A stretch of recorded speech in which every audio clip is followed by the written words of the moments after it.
चलो पढ़ लो, कहाँ पर आते हैं, हम स्टार्ट करते हैं और इसको फिनिश करते हैं। पहले देख लो यहाँ पर angle of friction. Today we learn about angle of friction. ठीक है, तो एंगल ऑफ फ्रिक्शन क्या होता है ये हम लोग देख लेते हैं।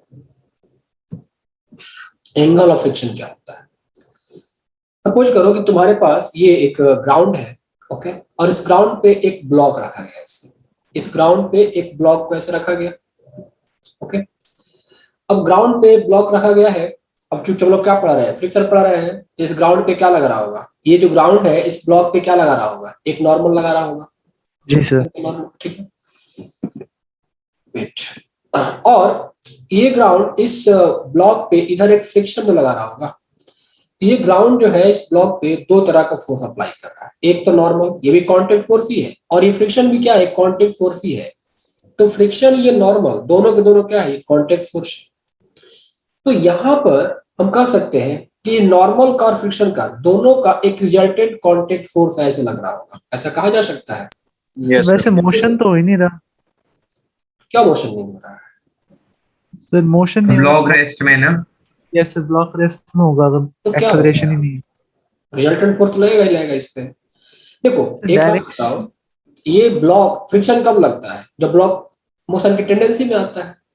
यदि यस मैंने सर, इधर थोड़ा बोला है कि रेस्ट में है, ऐसा मैं कहाँ बोल रहा हूँ कि रेस्ट में है। मान लो कि ब्लॉक है, इस पे फ्रिक्शन लग रहा है इधर, तो फ्रिक्शन तभी लग रहा होगा ना जब ब्लॉक या तो मोशन में हो या मोशन की टेंडेंसी में हो, ओके। Yes sir. तो यहाँ पर इसके पास फ्रिक्शन लगेगा, ऊपर नॉर्मल लगेगा, तो इसका एक रिजल्टेंट यहाँ पर कांटेक्ट फोर्स चलाएगा।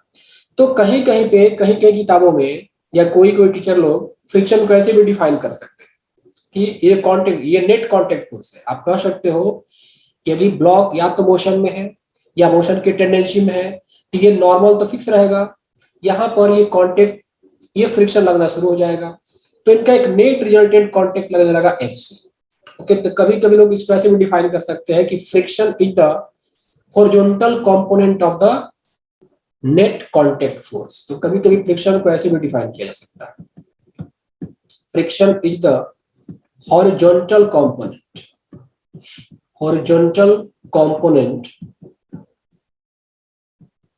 Of net contact force, net contact force. ठीक है, तो अब यहां पे क्या डिफाइन किया गया है कि नेट कांटेक्ट फोर्स और नॉर्मल के बीच का जो एंगल होता है ना, इसी को बोलते हैं एंगल ऑफ फ्रिक्शन, ऐसे डिफाइन किया गया। तो लिख लो यहाँ पर एंगल ऑफ फ्रिक्शन, इसका सिंबल ही होता है लेमडा, ओके, कि हर बुक में इसको लेमडा ही लिखते हैं। So angle of friction, angle of friction is the angle, is the angle between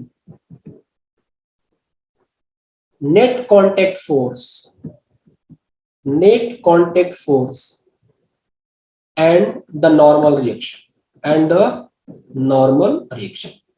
ठीक है, अब हमें इस लेमडा को निकालना है, मतलब चाहते हैं, हम निकालना चाहते हैं कि एंगल कितना बन रहा है। तो क्या करेंगे, एफ सी का एक कंपोनेंट क्या आ जाएगा इधर, कह सकते हो कि एफ सी का एक कंपोनेंट यहाँ पे क्या चला आया, F C, F C cos lambda. Cos lambda. Yes इधर क्या चला आया, F C FC sine sine lambda. Lambda. ये सब कुछ समझ में आ रहा है, साइन यहाँ तो लेमडा। किसी कंफ्यूजन है? तो देखो आ रहा है आप ये सर। भी कह सकते हो कि जो ये नॉर्मल रिएक्शन एन ने रखा है ना, ये क्या है, ये नेट, नेट कांटेक्ट फोर्स का वर्टिकल कंपोनेंट है, और ये फ्रिक्शन फोर्स है वो नेट कांटेक्ट फोर्स का हॉरिजॉन्टल कंपोनेंट। तो आप यहाँ पर ऐसे भी लिख सकते हो कि नॉर्मल रिएक्शन क्या है, नेट कांटेक्ट फोर्स का वर्टिकल कंपोनेंट, और फ्रिक्शन फोर्स क्या है, नेट कांटेक्ट फोर्स का हॉरिजॉन्टल कंपोनेंट। यहां तक किसी को doubt? Tell me. No sir. या आप नहीं ये सर। मत सोचो कि आपको दो दो फोर्स ऊपर लग रहा है, ऐसा कुछ नहीं है। दो दो फोर्स, क्या हो गया, सारे खत्म कैसे हो गया? यहाँ पर ऐसा नहीं सोचना है कि दो दो फोर्स जो है ना ऊपर लग रहा है, ऐसा मत सोचो आप। आपको देखना है कि ये आपका net contact force F C है, तो इसका एक वर्टिकल कंपोनेंट जो कि नॉर्मल रिएक्शन कहलाएगा, और इसका हॉरिजॉन्टल कंपोनेंट जो कि फ्रिक्शन कहलाएगा। फ्रिक्शन नहीं होता तो जो नॉर्मल होता है वही आपका नेट कांटेक्ट फोर्स होता है, लेकिन चूंकि फ्रिक्शन है तो नेट कांटेक्ट फोर्स आपका ये होगा, ओके। अच्छा, क्या ये भी लिखा जा सकता है, मान लो कि कोएफिशिएंट ऑफ फ्रिक्शन म्यू है, ग्राउंड और ब्लॉक के बीच कोएफिशिएंट ऑफ फ्रिक्शन यहाँ पर म्यू है, तो क्या यहाँ पे भी लिखा सकता है कि F equal to mu into लिख सकते हैं ना? यस और नो? Tell me. जी सर। Yes sir. तो यहाँ से आप लिख सकते हो कि F equal to mu into N. चलो यहाँ पुट कर दो। यहाँ पुट कर दोगे तो म्यू इंटू एन क्या बन गया? FC साइन लेमडा बन गया। अब दोनों को डिवाइड कर दो, इसको इक्वेशन 1 मान लो, इसको इक्वेशन 2 मान लो, 2/1 कर दो। तो 2/1 कर दोगे तो ये mu into N upon N, FC cut के क्या बन जाएगा? ये sine lambda upon cos lambda, ये कट गया तो tan लेमडा की वैल्यू क्या आ गई? ये न्यू चली आई, तो लेमडा की वैल्यू क्या आ गई? tan इनवर्स न्यू चली आई। ये होता है एंगल ऑफ फ्रिक्शन। इसका कुछ खास वैसा रोल नहीं होता है, मतलब ऐसे ही एक टर्मिनोलॉजी है, देख लिया आप लोगों ने। ऐसे आज तक मैंने कहीं प्रॉब्लम इस पे देखा नहीं उस तरह का, उस लेवल का, ठीक है। इसके बाद जो इंपॉर्टेंट होता है यहाँ पे, वो इंपॉर्टेंट ये होता है angle of repose. Angle of repose ये यहाँ पर इंपॉर्टेंट होता है, इसको जानो क्योंकि इस पे क्वेश्चंस बनते भी हैं और बनेंगे भी। एंगल ऑफ रिपोज, अब इसको स्टैंडर्ड सिंबल है अल्फा, हर बुक में यही सिंबल यूज करते हैं, ठीक है। अब ये एंगल ऑफ रिपोज क्या देखते हैं? सपोज करो कि ये इंक्लाइंड सरफेस, ठीक है, इंक्लाइंड सरफेस है, ये एक इंक्लाइंड सरफेस है और यहाँ पर ये एंगल अल्फा है और इस इंक्लाइंड सरफेस पे एक ब्लॉक को रखा गया है। सबको समझ में आ रहा है बात? ये इंक्लाइंड सरफेस है जिसका इंक्लिनेशन अल्फा है। Yes. इस इंक्लाइंड सरफेस पे यहाँ पर एक ब्लॉक को ऐसे रखा गया, ठीक है, ऐसे ब्लॉक को रखा गया। तो क्या ये ब्लॉक रुका रहेगा? यहाँ पर कंडीशंस होता है, देखो। मान लो ये इंक्लाइन ना होके बिल्कुल, मान लो कि सरफेस ऐसा था, बिल्कुल बिल्कुल ऐसा सपाट सरफेस था, यहाँ पर आपने ब्लॉक रखा है ऐसे, ये एंगल क्या मान लो थीटा है, यहाँ पर आप अल्फा ना माने, इसको थीटा मान लीजिए। अब तुम देखो लॉजिकली सोचो कि जैसे जैसे तुम इसको बढ़ाओगे, इस इंक्लाइनेशन को बढ़ाओगे, तो ब्लॉक की स्लिप करने की टेंडेंसी बढ़ेगी, नीचे स्लाइड होने की टेंडेंसी बढ़ेगी। तो ये है कि मान लो ये इंक्लाइनेशन थीटा है, तो जैसे जैसे हम थीटा को चेंज करेंगे, देखो यदि घटाएंगे तो ब्लॉक रेस्ट में ही रहेगा, लेकिन जैसे हम थीटा को बढ़ाते जाएंगे तो ब्लॉक की नीचे आने की टेंडेंसी बढ़ती जाएगी। ओके, तो अब एक ऐसा एंगल आएगा जिसपे ब्लॉक बिल्कुल नीचे स्लाइड करने के टेंडेंसी में होगा और उसी एंगल को एंगल ऑफ रिपोज बोलते हैं, ठीक है। लिमिटिंग फ्रिक्शन, क्या लिमिटिंग फ्रिक्शन? जब लिमिटिंग फ्रिक्शन लग रही होगी तब। हाँ, उस इंस्टेंट पर लिमिटिंग फ्रिक्शन लगेगा, ठीक है, लेकिन उसको ऐसे डिफाइन नहीं करेंगे, ऐसे डिफाइन करेंगे angle of repose. It is the angle at which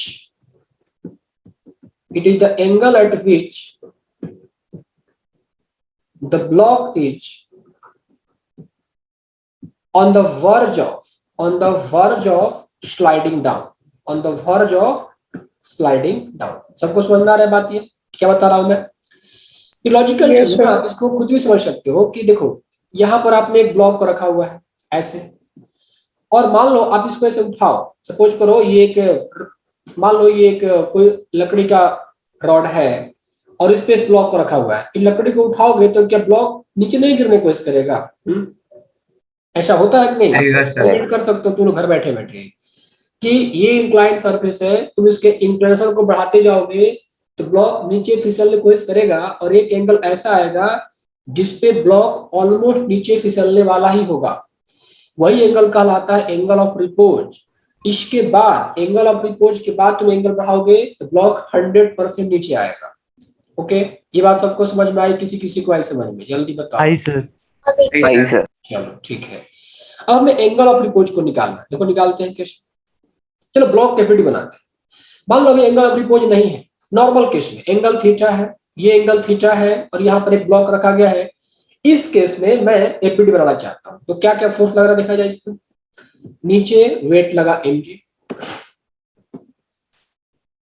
नीचे ये ब्लॉक है, नीचे वेट लगा mg, ये इंक्लाइन का एलॉन्ग प्लेन है, ये इंक्लाइन का प्लेन है, इसके ऊपर क्या लगा? ये नॉर्मल लगा, ठीक है।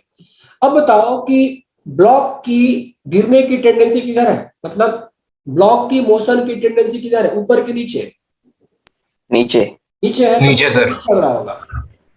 फ्रिक्शन का डायरेक्शन ऊपर, तो फ्रिक्शन मान लो इधर लगा F। अभी क्या है हमको नहीं पता है, लिमिटिंग फ्रिक्शन है क्या है, बस F लगा। इधर क्या है, ये mg, ये एंगल कितना होगा, थीटा। यहां पर ये है नॉर्मल, यहां पर ये लग गया आपका नॉर्मल। चलो mg का एक कंपोनेंट यहाँ पे आ गया mg cos थीटा, इधर क्या आ गया mg sin थीटा। कह सकते हैं everybody, please tell me.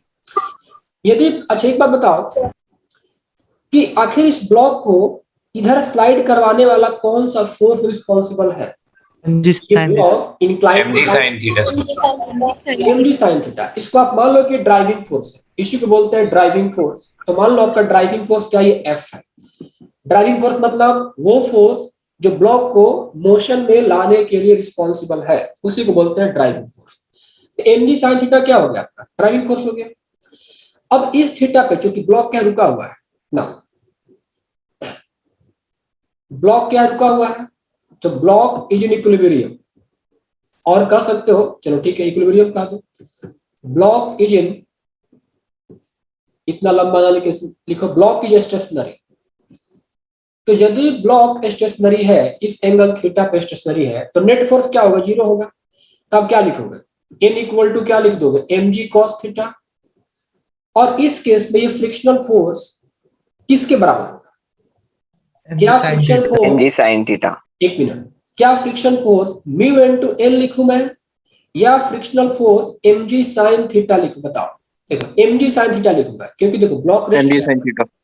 yes sir देखो ये तो मैक्सिमम लिमिटिंग फ्रिक्शन है, ये म्यू इनटू एल जो हम लोग पढ़े हैं क्या होता है, मैक्सिमम लिमिटिंग फ्रिक्शन होता है। आप लिखोगे लिमिटिंग फ्रिक्शन कितनी हो जाएगी यहाँ पर, mu into mg cos mg cos theta ये तो फिक्स है। इतना फोर्स चाहिए इस ब्लॉक को नीचे स्लाइड कराने के लिए, हमें इस बैरियर क्रॉस करना होगा। लेकिन चूंकि ब्लॉक रेस्ट में है, तो उस पे कौन सा फोर्स लग रहा होगा, स्टैटिक फ्रिक्शन फोर्स ना। उस पे किस तरह का फ्रिक्शन लग रहा होगा, स्टैटिक फ्रिक्शन फोर्स। तो स्टैटिक फ्रिक्शन फोर्स तो सेल्फ एडजस्टिंग होता है ना, एम आई राइट। होता है सर स्टैटिक फ्रिक्शन फोर्स क्या होता है, सेल्फ एडजस्टिंग होता है। तो स्टैटिक फ्रिक्शन फोर्स बिल्कुल नीचे वाले ड्राइविंग फोर्स के इक्वल हो जाएगा। तो यहाँ पर स्टैटिक फ्रिक्शन फोर्स क्या लिख दिया आपने, mg sin थीटा लिख दिया। अच्छा ठीक है, now at theta equal to alpha, चाहो तो आप लैंग्वेज लिख सकते हो, लिख लो यहाँ पर। लैंग्वेज लिखने की आवश्यकता है क्या, आप समझ रहे हो बात ना। देखो ऑलरेडी मैं लिख चुका हूं वहां पे समझ गए सर कि एंगल ऑफ रिपोज क्या होता है, एक ऐसा एंगल होता है जिसपे ब्लॉक नीचे स्लाइड करने के टेंडेंसी में होता है। अब यहाँ पे कह रहा है कि थीटा को बढ़ा रहे हो, ठीक है, तो थीटा को बढ़ा रहे हो तो एक ऐसा एंगल आएगा ना, लिख लो when theta becomes equal to alpha. Alpha मतलब क्या, angle of repose. Theta becomes equal, theta जब अल्फा के बराबर हो जाए, एंगल ऑफ रिपोज के बराबर हो जाए, तो इस वक्त ये ब्लॉक क्या हो रहा होगा, बिल्कुल नीचे गिरने के टेंडेंसी में होगा। उस वक्त कौन सा फ्रिक्शन लग रहा होगा, लिमिटिंग फ्रिक्शन। उस वक्त कौन सा फ्रिक्शन लग रहा होगा, चलो लिमिटिंग फ्रिक्शन लग रहा होगा ना। देखो जब ये लग रहा होगा ब्लॉक नीचे गिरने के टेंडेंसी में है, मतलब बैरियर को क्रॉस कर रहा है, इसका मतलब कि क्रॉस कर रहा है। तो करना कुछ नहीं है, थीटा इक्वल टू अल्फा, तो उस केस में आपका ये नॉर्मल रिएक्शन क्या हो जाएगा, जब theta equal to alpha normal तो सेम रहेगा sir theta equal to alpha हुआ, तो लिमिटिंग फ्रिक्शन फोर्स कितना लगेगा, म्यू mg cos अल्फा लगेगा ना। देखो ये लिमिटिंग फ्रिक्शन है ना, तो लिमिट बताया ना कि जब ब्लॉक आपका नीचे आने की टेंडेंसी में होगा, तो उस वक्त जो स्टैटिक फ्रिक्शन है अपने मैक्सिमम लिमिट तक पहुंच चुका होगा, क्योंकि उसके बाद तो ब्लॉक को स्लाइड होना है। इसका मतलब कि हम इस बैरियर क्रॉस कर जाएंगे। तो जो स्टैटिक फ्रिक्शन फोर्स ऑपरेट करता है, सेल्फ एडजस्टिंग होता है, वो स्टैटिक फ्रिक्शन फोर्स अपने मैक्सिमम लिमिट तक पहुंच चुका होगा। इसका मतलब कि on the verge of sliding और at the angle of repose कौन सा फ्रिक्शन लग रहा होगा, एफएल लग रहा होगा ना। Everybody are you getting the point और not, please tell me. Yes sir. जब ये ब्लॉक स्लाइड करने की कोशिश कर रहा होगा, तो उस वक्त कैसा फ्रिक्शन, एफएल ऑपरेट करेगा, और एफएल की वैल्यू क्या हो जाएगी, म्यू mg cos अल्फा हो जाएगी, क्योंकि एंगल क्या बन गया। अच्छा ड्राइविंग फोर्स, ये ड्राइविंग फोर्स क्या है, mg sin theta. mg sin theta तो इस mg वक्त sin ये driving force mg sin alpha लग रहा होगा। तो सिचुएशन कैसा है कि इधर लग रहा है लिमिटिंग फ्रिक्शन, इधर लग रहा है एफ। अभी क्या ब्लॉक नीचे स्लाइड हो रहा है? क्या नहीं हो रहा है। अभी ब्लॉक जो है just on the verge of sliding है। इसका मतलब कि ब्लॉक अभी भी क्या स्टेशनरी में है। इस वक्त क्या हो रहा होगा? F equal to F L हो रहा होगा। टेल मी, कर सकते हो ना? F G equal sir. To क्या कर सकते हैं? एफ एल मतलब at theta equal to alpha जो ड्राइविंग फोर्स है वो एफ एल के बराबर हो गया होगा, मतलब लिमिटिंग फ्रिक्शन फोर्स के बराबर हो गया होगा। तो एफ मतलब क्या हो गया? M G sine alpha. ये क्या आ गया? Mu M G cos alpha. M G cancel, cos alpha को डिवाइड कर नीचे, ये क्या बन गया आपका? tan alpha equal to mu. Alpha की वैल्यू क्या आ गई? tan inverse mu. यही आपका एंगल ऑफ रिपोज का फॉर्मूला होता है। आप एक बात देख सकते हो इंटरेस्टिंगली कि angle of friction lambda equal to क्या है? tan इनवर्स म्यू है, और एंगल ऑफ रिपोज भी क्या है? tan इनवर्स म्यू है। यहाँ पर एक चीज नोट कर लो कि न्यूमेरिकली ये दोनों वैल्यू बराबर होती है। न्यूमेरिकली एंगल ऑफ फ्रिक्शन और एंगल ऑफ रिपोज ये दोनों सेम होते हैं। अब सर तो इसमें डिफरेंस क्या है? क्या तो डिफरेंस क्या है सर? डिफरेंस? कुछ नहीं है, बताया ना कि एंगल ऑफ फ्रिक्शन में कोई रोल नहीं होता है। ऐसे ही एक टर्मिनोलॉजी है जो कि डिफाइन किया गया है। दोनों की न्यूमेरिकल वैल्यू सेम ही होती है, lambda equal to alpha. Difference कुछ नहीं है। चलो यहाँ पर कुछ इंपॉर्टेंट चीज देख लेते हैं, तो एक एनालिसिस कर लेते हैं यहाँ पर। थीटा यदि लेस देन अल्फा, अल्फा क्या है? आपका एंगल ऑफ रिपोज है। अल्फा क्या है? Angle of repose. तो यदि ये थीटा एंगल ऑफ रिपोज से छोटा है तो क्या ब्लॉक स्लाइड करेगा? यदि ये इंक्लाइनेशन जो No, है sir. एंगल ऑफ रिपोज से नहीं छोटा सर। है तो क्या ब्लॉक स्लाइड करेगा? नहीं करेगा। No, sir. तो आप यहाँ पे लिख सकते हो ना, if theta less than alpha तो ब्लॉक क्या रहेगा आपका? Block is stationary. जी सर। ब्लॉक आपका क्या रहेगा? स्टेशनरी रहेगा। इस केस में नीचे लगने वाला जो फोर्स है ऊपर वाले मैक्सिमम लिमिटिंग फोर्स से बड़ा होगा कि छोटा होगा? देखो ब्लॉक क्या है, अभी आपका एंगल क्या है? थीटा लेस देन अल्फा है। मतलब डायग्राम है ये, मान लो अल्फा है, लेकिन इन आपका जो थीटा ऐसा मतलब छोटा है, तो ब्लॉक क्या रेस्ट में?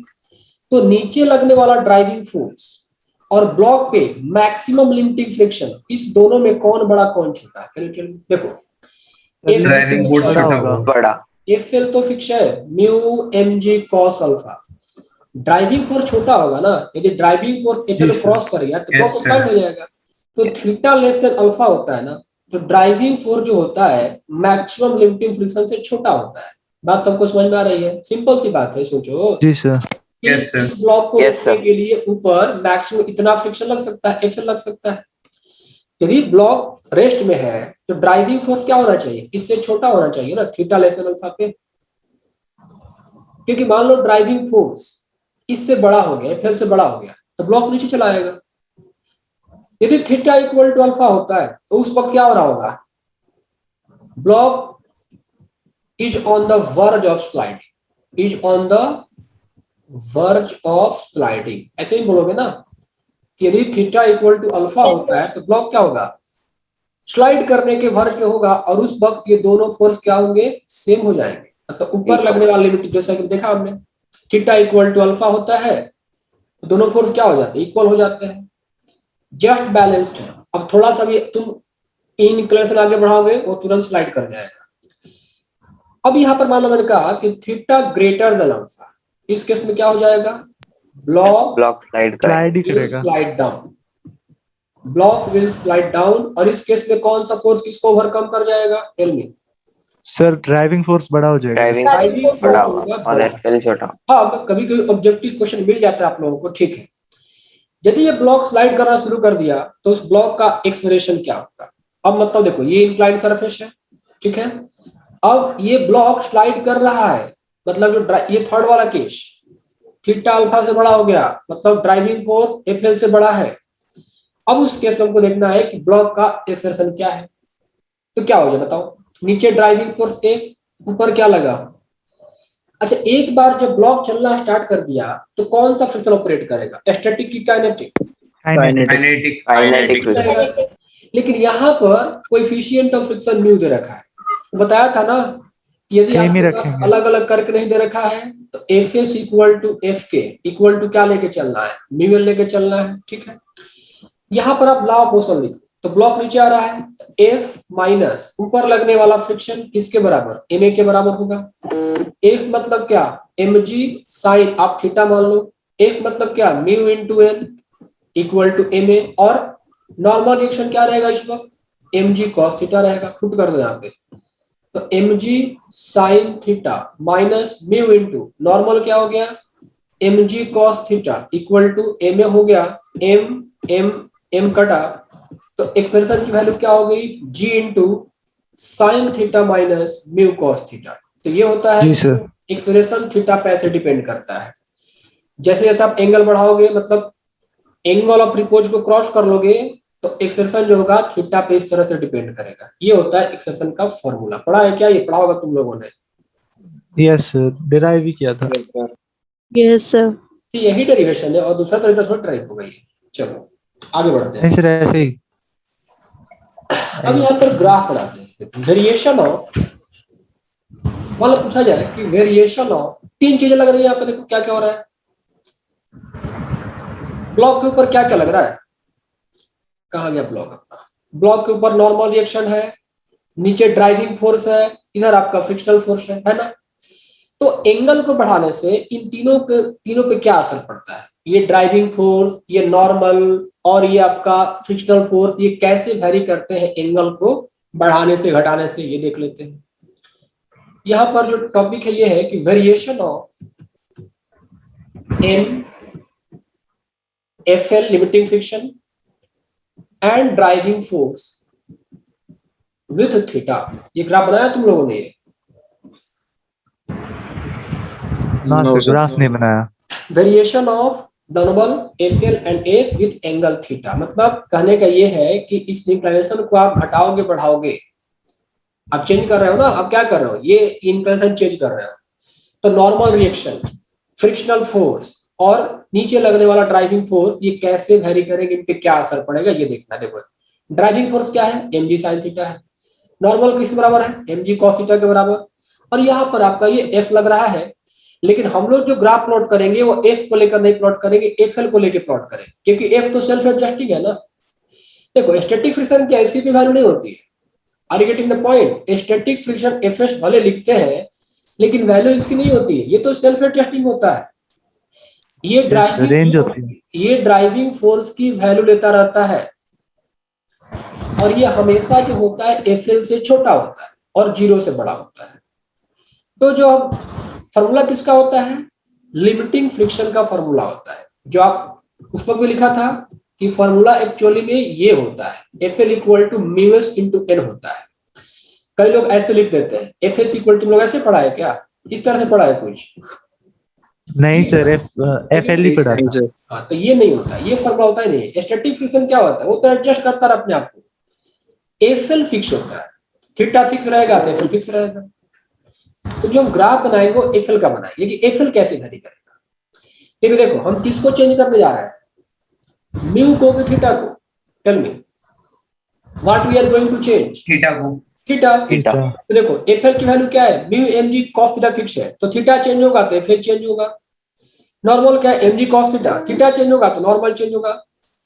और ड्राइविंग फोर्स क्या है, एम जी कॉस थीटा, तो थीटा चेंज होगा ड्राइविंग फोर्स चेंज होगा। अब ये कैसे वेरी करेगा, इसको हम ग्राफिकल पॉइंट ऑफ व्यू से देखते हैं। ये सबको समझ में आ रहा है कि बात, कि किसी किसको नहीं आ रहा है? Yes, आ रहा है sir. सर। चलो ग्राफ पहले लिख लेते, सारा इक्वेशन लिखते। देखो at any angle theta, at any angle theta, बताओ तो क्या क्या है, नॉर्मल रिएक्शन क्या है, एम जी साइन थीटा है। एम जी देखो सर, ब्लॉक का cos मास थीटा। क्या है, फिक्स है, जी फिक्स है, थीटा वेरी कर रहा है, तो क्या ये कहा जा सकता है कि नॉर्मल जो है directly proportional to sine theta, कर सकते हो सर क्या? Cos theta. अच्छा M G cos theta, sorry, mg cos theta. तो normal M G cos theta, तो ये किसके प्रोपोर्शनल है, कॉस थीटा के। इसका मतलब कि थीटा को वेरी कराने से नॉर्मल चेंज होगा। अब यही सोच लो, कि थीटा बढ़ाने से कॉस बढ़ता है घटता है? ग्राफ तो ड्रॉ करेंगे ही करेंगे, बस घटता है। दोहराओ अपने दिमाग में, एक्सप्लेनेशन कर लेते हैं। थीटा को बढ़ाने से कॉस की वैल्यू, देखो कॉस ग्राफ कैसा होता है, ऐसा होता है ना, ये होता है कॉस ग्राफ। 0 डिग्री पे कॉस मैक्सिमम और 90 डिग्री पे 0। इसका मतलब कि एंगल बढ़ा तो कॉस की वैल्यू क्या है, घटी की बढ़ी? घटी। डिक्रीज। एंगल घटी। बढ़ा तो नॉर्मल रिएक्शन क्या होगा, बढ़ेगा कि घटेगा? घटेगा। घटेगा। मतलब नॉर्मल रिएक्शन क्या होगा, ये डाउन आएगा। वर्टिकल डाउनवर्ड लाइन ड्रॉ कर दिया ना। ड्राइविंग फोर्स के बारे में आते हैं। तो ड्राइविंग फोर्स का फॉर्मूला क्या है, mg sin theta. m constant, g constant, तो ड्राइविंग फोर्स किसके प्रोपोर्शनल, sin थीटा। अब साइन का ग्राफ कैसा होता है, ऐसा होता है, ये 90 डिग्री। अब बताओ थीटा बढ़ा तो साइन भी क्या होता है, बढ़ेगा। इसका मतलब कि ड्राइविंग फोर्स आपका बढ़ेगा। लिमिटिंग फ्रिक्शन के बारे में आते हैं। तो क्या फॉर्मूला है, म्यू mg cos थीटा। अब गिवन सरफेस के लिए ये म्यू फिक्स रहेगा, mg फिक्स रहेगा, तो क्या कर सकते हो, limiting friction proportional to cos theta. Theta बढ़ रहा है तो cos क्या हो रहा है, घट रहा है कि बढ़ रहा है, घट रहा है, तो फिर भी क्या होगा, घटेगा।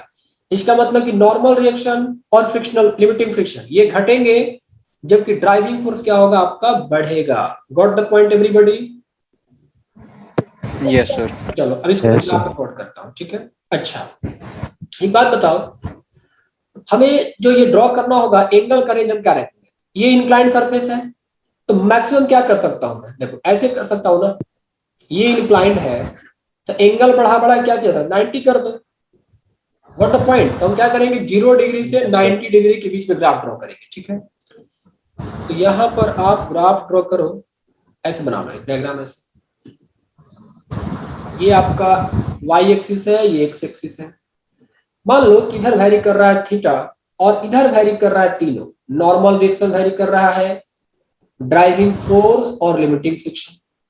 0 डिग्री से स्टार्ट कर, तो 0 डिग्री पे कैन यू टेल मी कि नॉर्मल रिएक्शन क्या हो रहा होगा। 0 डिग्री से 90 डिग्री के बीच में ग्राफ प्लॉट करना चाहता हूं, तो एंगल को देखो, जब थीटा इक्वल टू 0 डिग्री, इस वक्त नॉर्मल की वैल्यू क्या होगी, mg होगी क्या, चेक इट।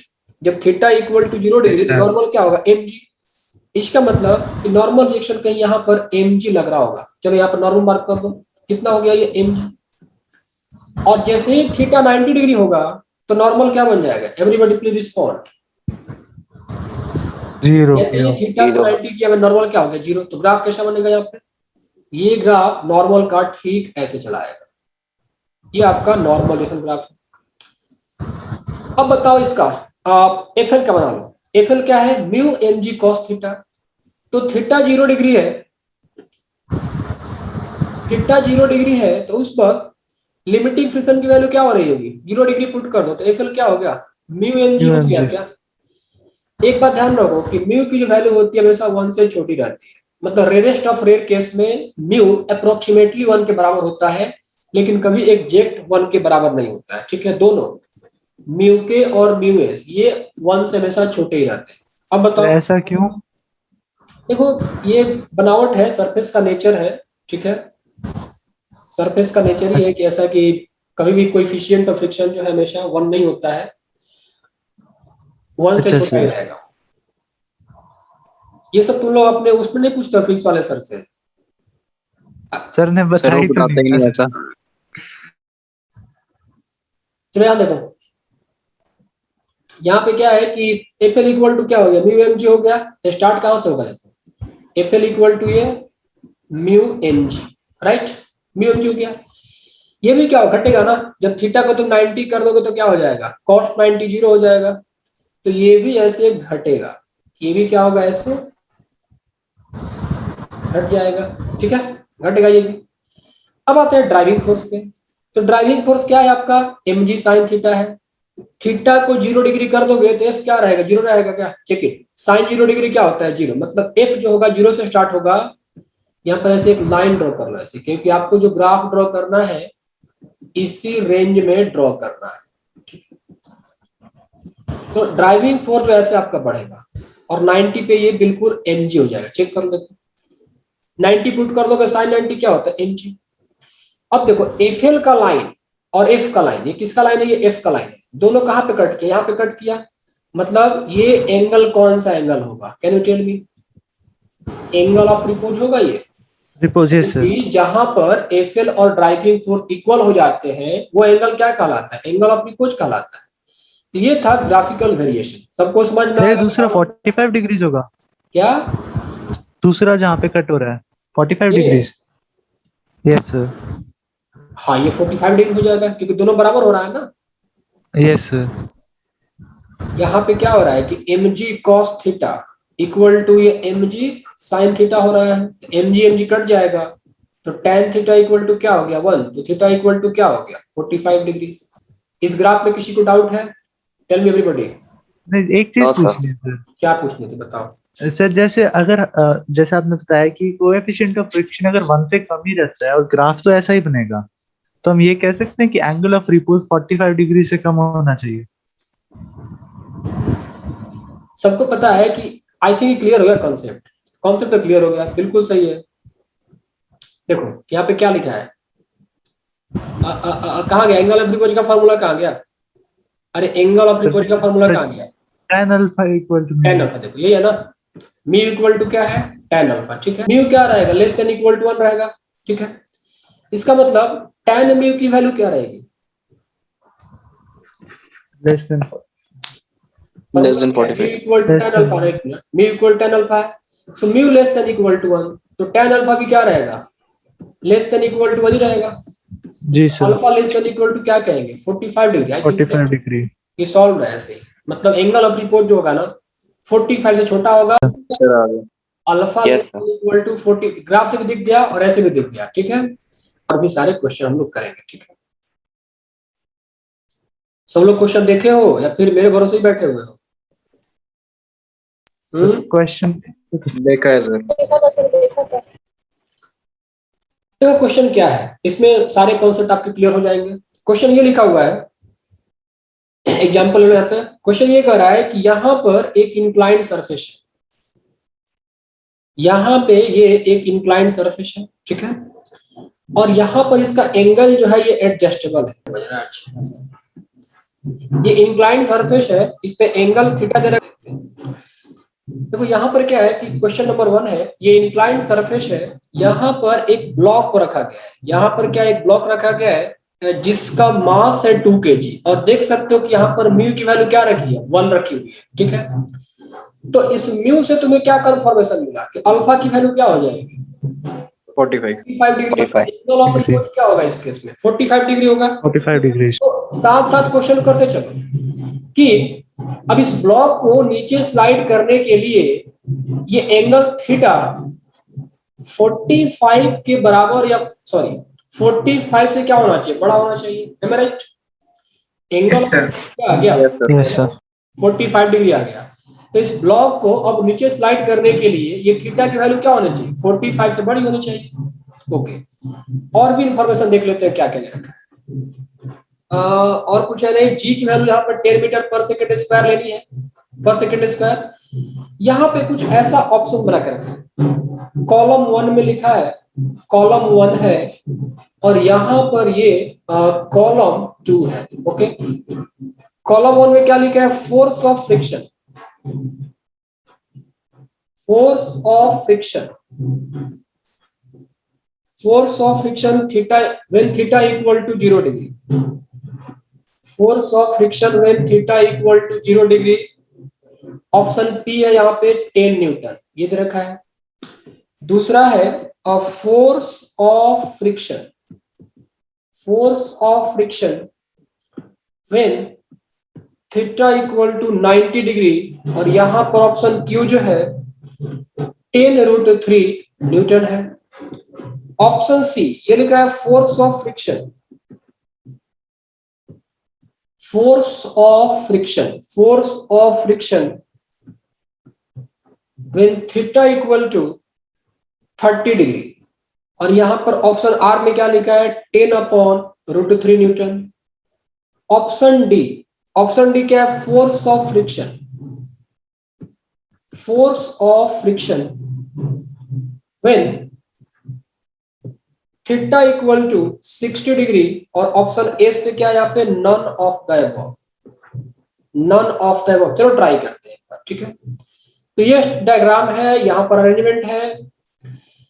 देखो यहाँ पर जब थीटा इक्वल टू 0 डिग्री होगा, तो थीटा इक्वल टू 0 डिग्री होगा तो ये क्या दिख रहा है, ग्राउंड कैसा बन जाएगा? चलो ऐसे फ्लैट।